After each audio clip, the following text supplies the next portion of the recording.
जब आप मानसिक रूप से ठाकुर को साथ लेके जाओगे प्यारे, आपके बड़े से बड़े जो रास्ते बंद होंगे, जिस समय आपने ठाकुर को कह दिया कि आप मेरे साथ चलो, तो प्यारे जैसे वसुदेव के रास्ते खुले वैसे आपके भी रास्ते अपने आप खुलने हो जाएंगे। कोई रुकावट नहीं आएगी, चाहे कितना ही बड़ा काम हो। जैसे ही वसुदेव जी छोटे से लला को लेकर कारागार से बाहर निकले, रास्ते में यमुना नदी आई। उस समय आधी रात थी, कोई नाव भी नहीं थी, लेकिन विश्वास था। देखो, इसका मतलब ठाकुर जी भी कहीं ना कहीं कथा सुन रहे हैं, वो भी अपना एहसास दिखाते हैं कि मैं भी तुम्हारे बीच में हूं। तो प्यारे, जैसे ही वसुदेव जी के चरण यमुना नदी में पड़े, अब तक तो यमुना नदी बिल्कुल शांत थी, लेकिन जैसे ही वसुदेव जी के चरण यमुना नदी में पड़े, यमुना नदी में उफान आने लगा। क्यों? क्योंकि यमुना नदी भी जानती थी, ना जाने मेरे कौन से पुण्य के कारण, ना जाने मेरे कौन से सत्कर्म के कारण आज श्री हरि नारायण भगवान बाल रूप में मुझे दर्शन देने के लिए आए हैं। तो मेरा भी मन करता है कि मैं अपने इष्ट के चरण स्पर्श करूं, अपने गोविंद के चरण स्पर्श करूं। अब यमुना नदी उफान में आगे बढ़ रही है, वसुदेव जी के चरणों से घुटनों तक पहुंची, घुटनों से कमर तक पहुंची, कमर से जैसे गले तक पहुंची।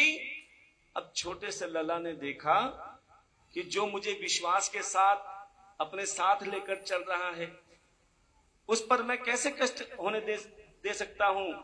छोटे से लला ने टोकरी से दोनों पांव अपने नीचे कर दिए, ले जमुना मैया चरण स्पर्श कर ले, लेकिन मेरे वसुदेव को कष्ट मत पहुंचाइए। जैसे यमुना नदी ने छोटे से लला के चरण स्पर्श किए, जो यमुना नदी उफान पे थी प्यारे, वो धीरे धीरे शांत होना चालू हो गई। इसका क्या अर्थ है, ध्यान देना।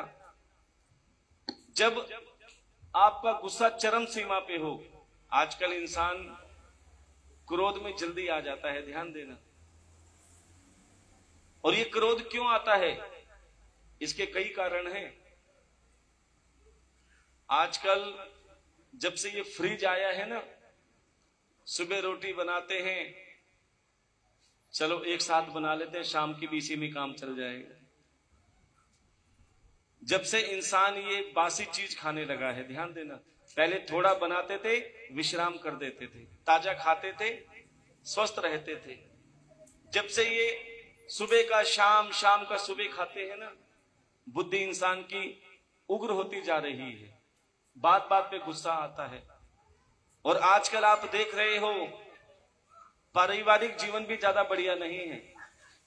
80% घरों में तनाव चल रहा है, कलेश चल रहा है।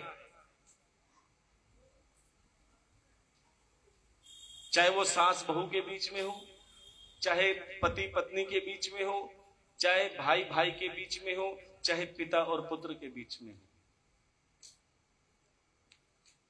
ज्यादातर 80% घरों में पति और पत्नी के बीच में ज्यादा तनाव मिलता है, ध्यान देना। क्यों होता है? इसके दो कारण हैं। एक तो पतिदेव राम बन के सुबह निकलते हैं, सुबह राम बन के निकलते हैं और शाम को भैरव बन के आते हैं। सुबह राम बन के निकलते हैं, शाम को भैरव बन के। भैरव का मतलब समझते हो ना? और दूसरा कारण है ये मोबाइल। अब जब से ये मोबाइल आया है, इंसान एक नंबर का झूठा बन गया है। होता कहां है? कहता कुछ है, करता कुछ है।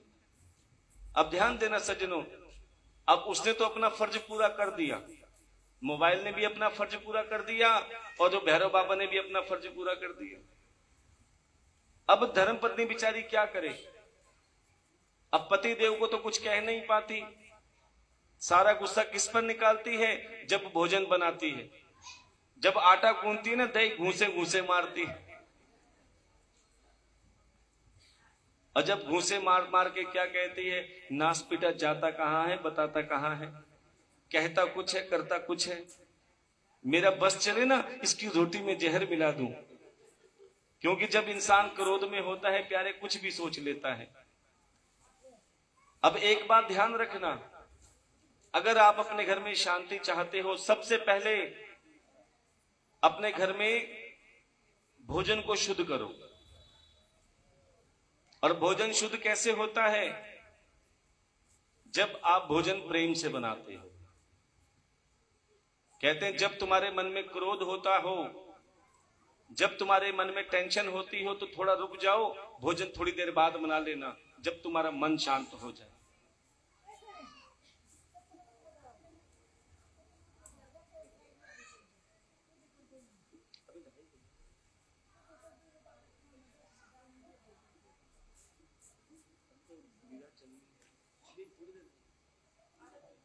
हाँ, 1 बजे तो कथा आरंभ हुई है। क्योंकि देखो जब कथा पूरी नहीं होती है तो आनंद नहीं। अच्छा ये बताओ, कथा में आनंद किस किस को आ रहा है? पक्का? अच्छा अब एक बार वो हाथ खड़े करो जो जबरदस्ती बैठे हो।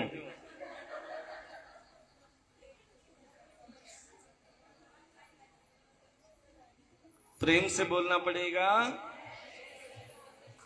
देखो आप तो आसपास से आए हो, हमें पता है 30 किलोमीटर दूर से आगे कथा करनी पड़ती है। उसके बाद में भी मतलब कथा जड़ी शॉर्ट हो जाती है तो मन करता है अभी पेट नहीं भरा। और हमें देखो आप सबसे थोड़ी सी शिकायत भी है। ये 2 दिन से हम देख रहे हैं, ये जो बीच में जलपान होता है ना, इससे कथा का भाव टूट जाता है। थोड़ा सा तप कर लो, क्योंकि आपने देखा शरबत अंदर गया, कथा भूल गए। आधी बात तो पूछते कहां थे, महाराज जी भूल गए। क्योंकि कथा का जो एक कीमती समय होता है ना, आधा घंटा खराब हो जाता है। और फिर तुम्हें टाइम से जाना भी है, क्योंकि कहते हैं जो घर में पशु हैं उनका भी आपने दूध निकालना है, वो समय जरूरी है। तो फिर भगवान का समय का भी ध्यान रखो, थोड़ा सा बाद में जलपान कर लो। क्योंकि ये भागवत कथा विश्वास मानो बड़े सौभाग्य से मिलती है। ना जाने कितने पुण्य जगते हैं जब तुम्हें कथा सुनने का सौभाग्य मिलता है। क्योंकि ये कथा टाइम पास करने का साधन नहीं है। कई बार ऐसा लगता है, हमने बताया था ना, एक बार कुंडल गांव में कथा कर रहे थे, वहां पर बीच में कहा महाराज जी बीच में थोड़ा सा शरबत पिला दे इनको। मैंने क्यों? बोले भाग जाएंगी सारी। क्योंकि मैं ये चाहता हूं कि आप शरबत के लिए मत बैठो, मेरे ठाकुर के अमृत के लिए बैठो, जो आप कथा का अमृत पान कर रहे हो। ये शरबत तो खत्म हो जाएगा, लेकिन अगर कथा का अमृत तुम्हारे अंदर उतर गया तो प्यारे जीवन भर काम आएगा। अब ये बताओ, कथा का अमृत पीना है या शरबत पीना है? शरबत। प्रेम से बोलना पड़ेगा। श्री राम। ये कुछ बहनों ने नगद राशि के रूप में अपना योगदान दिया है। 100 रुपए पितरों की सेवा आई है। एक गुप्तदान आया है 510 रुपए। एक और पितरों की सेवा है 101 रुपए।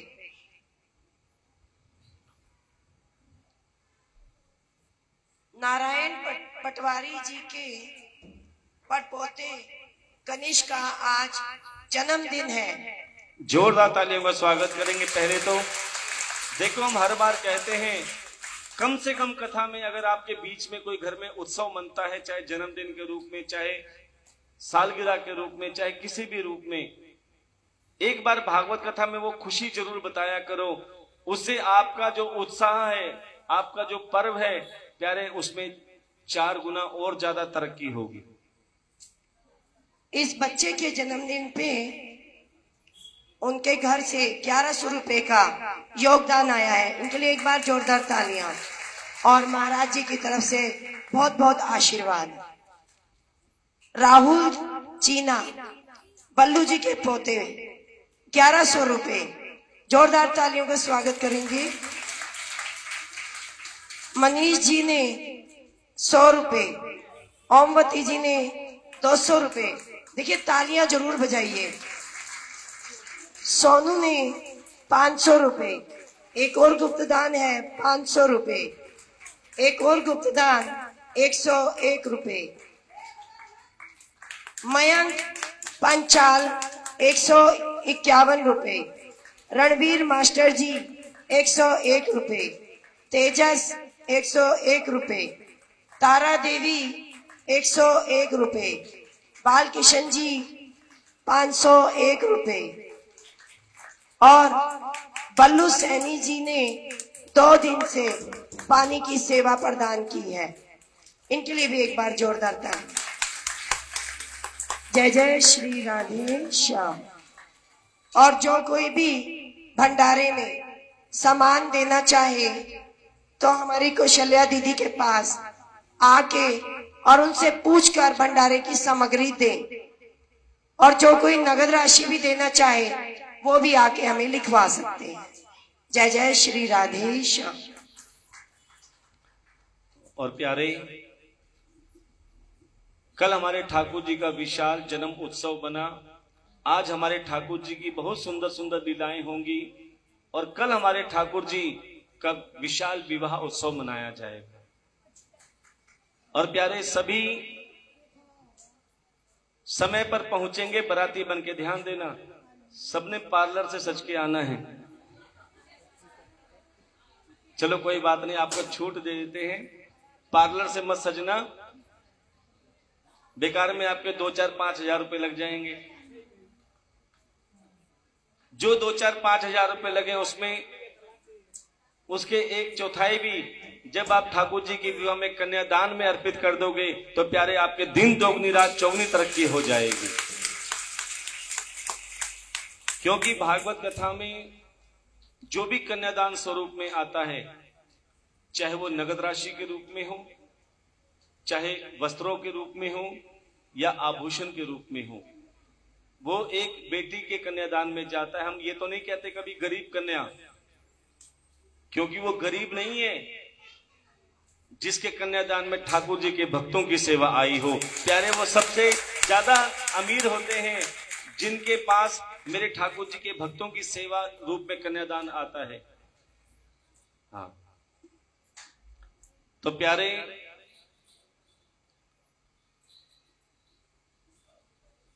कि आप हमारे शिखर भागवत चैनल, जो ये कथा चल रही है, जिसका सीधा प्रसारण सेवा समर्पण मिशन फेसबुक के माध्यम से आप अपने घर परिवार में लाइव भी देख सकते हैं और उसके बाद भी देख सकते हैं। तो आप अपने फोन पर सेवा समर्पण मिशन फेसबुक जैसे सर्च करोगे, प्यारे ठाकुर जी की सबसे पहले फोटो आएगी। आपने उस चैनल को सब्सक्राइब करना है, शिखर भागवत चैनल और सेवा समर्पण मिशन। सेवा समर्पण मिशन फेसबुक है, शिखर भागवत चैनल यूट्यूब है, जिसमें आपके द्वारा जो भी सेवा आती है, वैसे तो बतानी नहीं चाहिए सेवा, लेकिन दिखानी इसलिए पड़ती है कि कोई ये ना कहे कि ये हमारे द्वारा दिया गया 1 रुपया भी सेवा में नहीं लगा। इसीलिए प्यारे, उसमें जितनी भी सेवाएं हैं, चाहे कन्यादान के रूप में, चाहे किसी भी रूप में, आप देख सकते हैं। क्योंकि ऐसे कई परिवार हैं जिनकी बिटिया तो जवान हो जाती है लेकिन धन की व्यवस्था नहीं होती।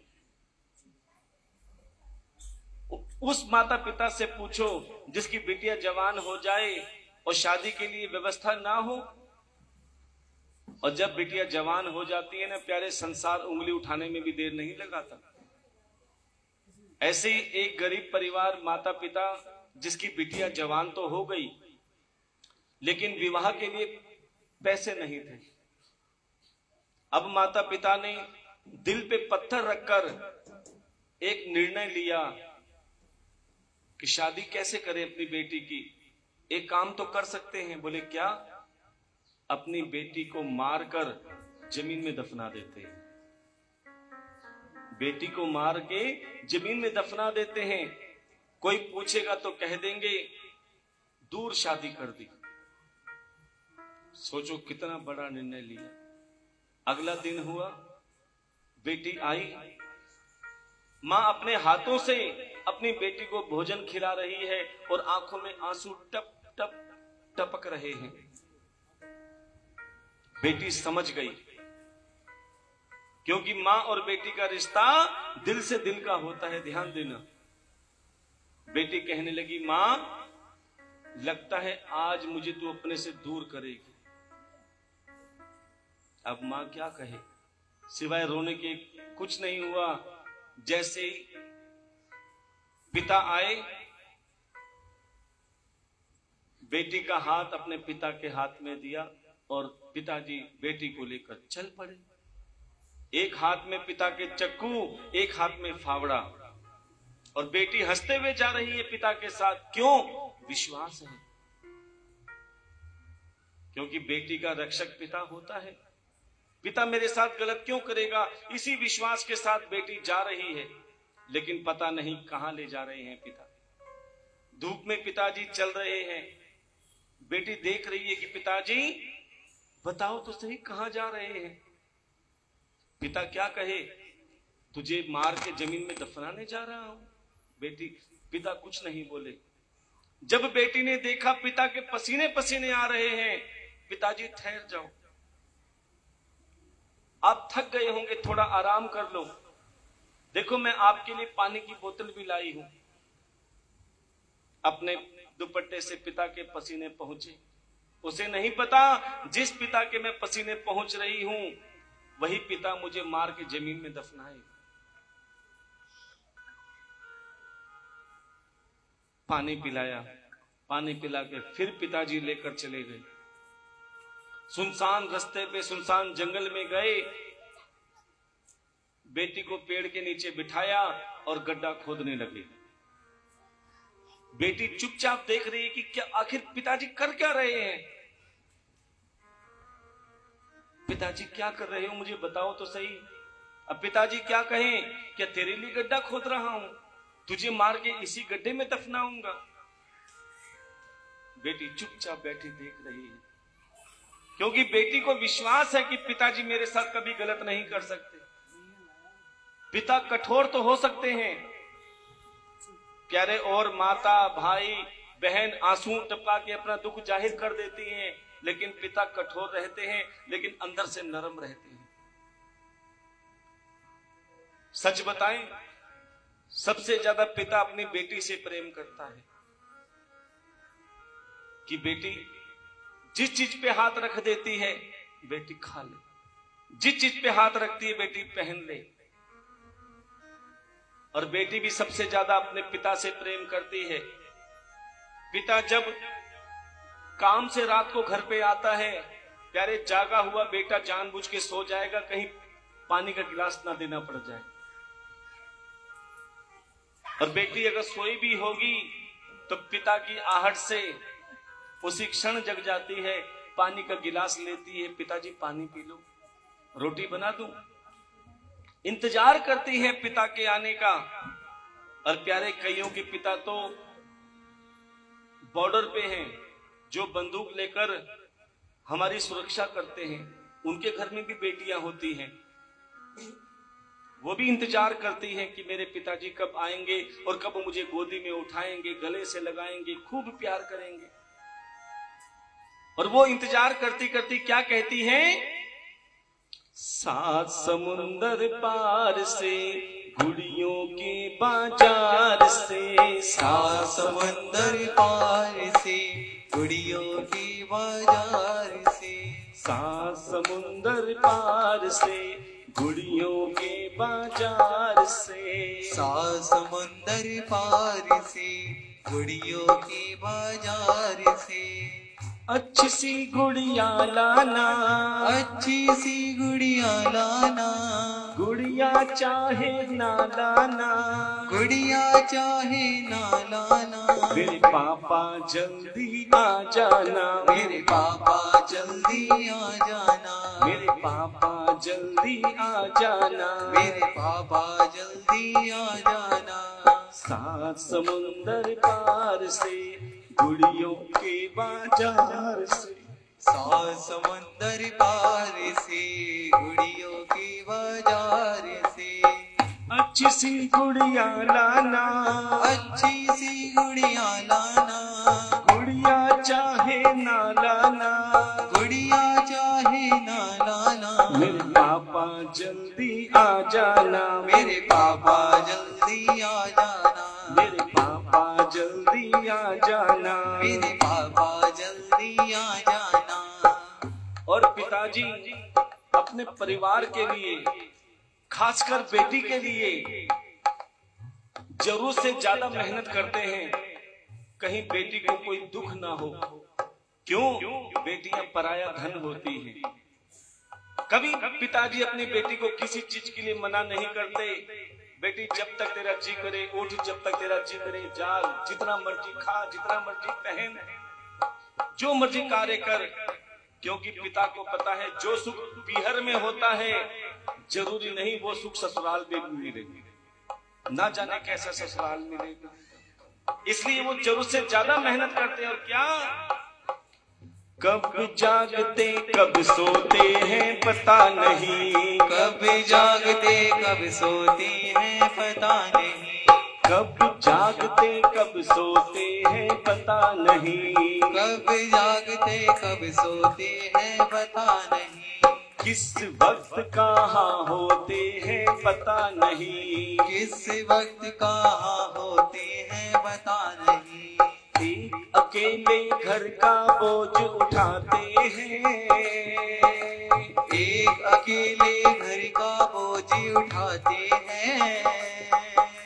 मेरे पापा दाना पानी लाते हैं, मेरे बाबा दाना पानी लाते हैं, सात समुंदर पार से गुड़ियों के बाजार से, सात समंदर पार से गुड़ियों के बाजार से, अच्छी सी गुड़िया लाना, अच्छी सी गुड़िया लाना, गुड़िया चाहे ना लाना, गुड़िया चाहे ना लाना, मेरे पापा जल्दी आ जाना, मेरे पापा जल्दी आ जाना, मेरे पापा जल्दी आ जाना, मेरे पापा जल्दी आ जाना।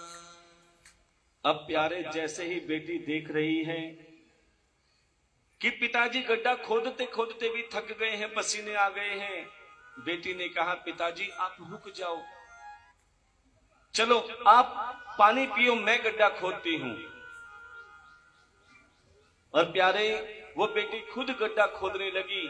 उसे नहीं पता कि जो गड्ढा मैं खोद रही हूं मैं इसी में दफनाई जाऊंगी।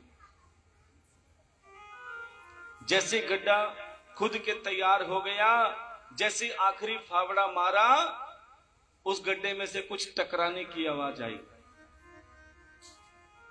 क्या देखा? एक कलश था तांबे का, उसके अंदर हीरे मोती जवाहरात थे। बेटी ने वो कलश निकाला गड्ढे में से, गई पिता के पास, बोले पिताजी मुझे पता लग गया कि आप मुझे यहां पर क्यों लाए। पिताजी ने कहा क्यों लाया बेटी? बोले देखो इस गड्ढे में एक कलश है जिसमें सोना चांदी हीरे मोती है।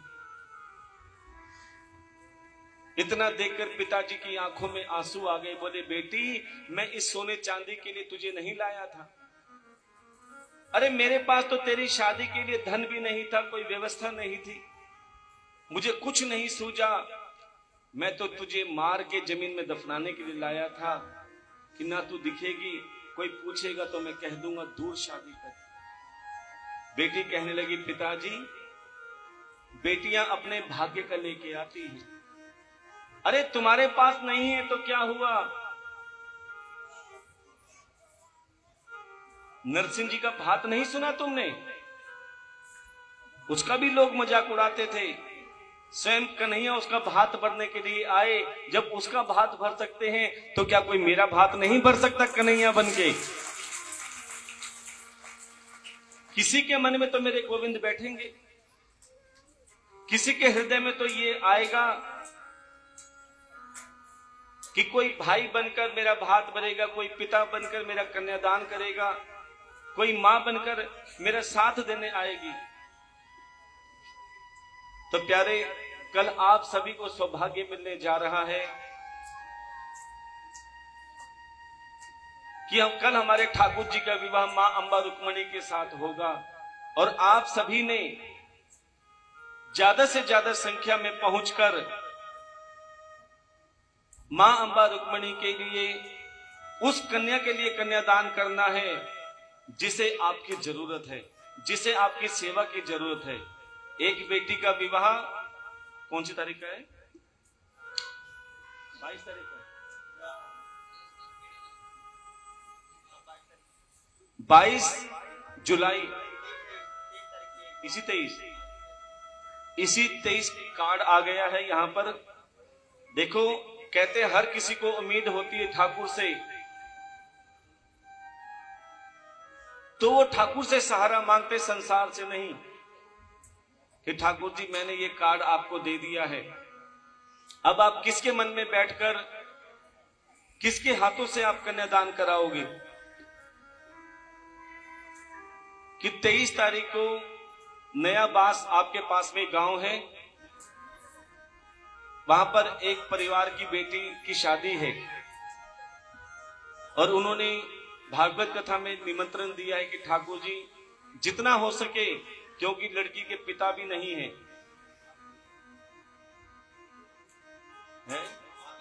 अच्छा मां भी नहीं है, देखो, लेकिन चाहे लड़की के मां हो ना हो, चाहे पिता ना हो, उसे पता है मेरा ठाकुर मेरे साथ है, मेरे ठाकुर के भक्त मेरे साथ हैं।